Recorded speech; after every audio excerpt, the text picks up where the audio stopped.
Hello, I'm Lara. I'm a product designer lead at Kwit.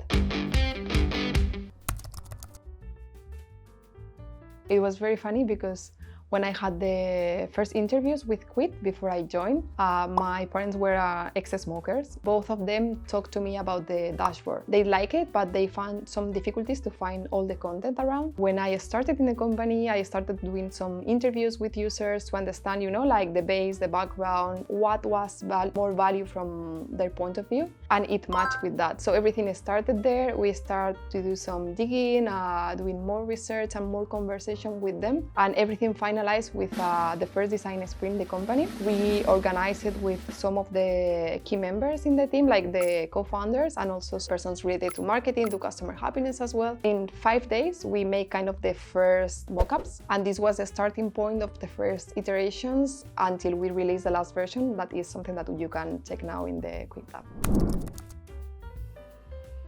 It took several rounds because it was a quite complex project. Imagine users were used to see the dashboard in one way, and we needed to find a path in which we matched their new need, because we needed to also kind of find the focus for the premium users, which were the ones that were having the most needs compared to the others. We had not just the design sprint, but some conversation in between, some testing.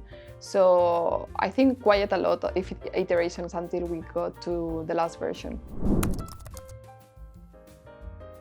Yes, this one was scientific driven, maybe not as much as the preparation program, but when we work here, we try to match as much as possible the scientific requirements, because in the end we are working with specialists in behavioral change. So this is one of the keys of the success of the application, that we try to translate what these behavioral therapist theories have in the language of the users. Somehow it's kind of a requirement when we do any project, and exactly with this one, we try to put one of the top things that we need to consider in behavioral change, which is the motivation. And it was something that the users were prompting. It was something that they were based on when they had a weaker moment, when they needed some support, always trying to find positive reinforcement and motivation. And this is what had driven the design of the dashboard revamp.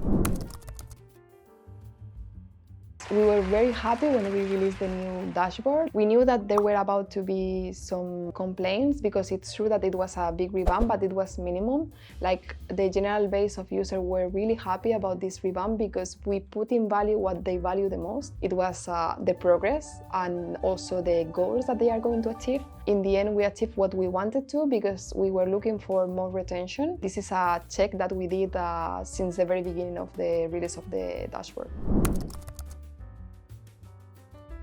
I think I have a lot of happy memories at Kwit. The most happiest one, I remember that it was when I had the yes coming from Geoffrey, the founder and the CEO, because I didn't speak the language. And I thought, it was a base requirement to join the company. Even, I thought that we had a good feeling and good conversations. But in the end, it was not really a requirement. They believed that I could do, a good job, that I was a match for the team.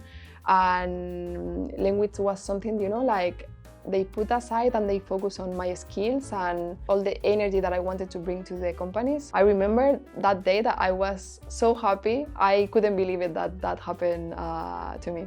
Thank you for watching this video. I hope that you find it useful, and remember that you can always share it, like it, or subscribe to our YouTube channel.